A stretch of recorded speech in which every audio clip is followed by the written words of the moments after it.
Қайырлы күн баршаңызға, менің каналыма қош келдіңіздер. Бүгін шиеден компот дайындаймыз. Алдымен банкаларымызды жуып тазалап аламыз. Қақпаққа қайнап тұрған судан құямыз. Барлық банкамызға аз мөлшерде қайнап тұрған судан құйып, қақпақпен бетін жауып 20 минутқа қалдырамыз. Біз осылайша барлық банкаларды стерилдеп аламыз. Және де банканың ішіндегі суды түгелдей төгіп тастаймыз. Біз бұл суды пайдаланбаймыз. Банкаларымызды дайындап алғаннан кейін әр банкаға 300 грамм шиеден саламыз, және де 200 грамм секерден қостым. Менде барлығы 2 литрлік банка, сондықтан 200 грамм секер қостым.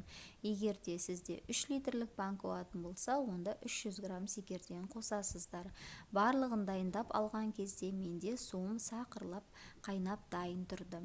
Және де міндетті түрде қақпағын мен таза суға салып, міндетті 5 минутқа қайнатып алдым.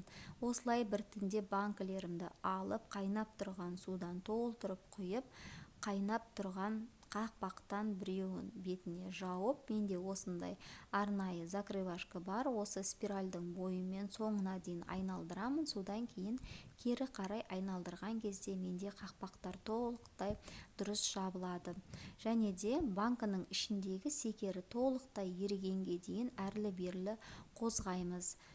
Және де қақпағынан су тамшылап тұрған жоқ па, соған міндетті түрде көз жеткіземіз. Осының барлығын орындағаннан кейін барып банкаларымыз толықтай суығанша орап, төңкеріп, бір түнге қалдырамыз. Міндетті түрде жасап көріңіздер, өте дәмді болып шығады. Осы видео сіздерге пайдалы болған болса, міндетті түрде лайк басып, пікір қалдыруды ұмытпаңыздар. Астарыңыз дәмді болсын. Сіздермен бірге болған Камила.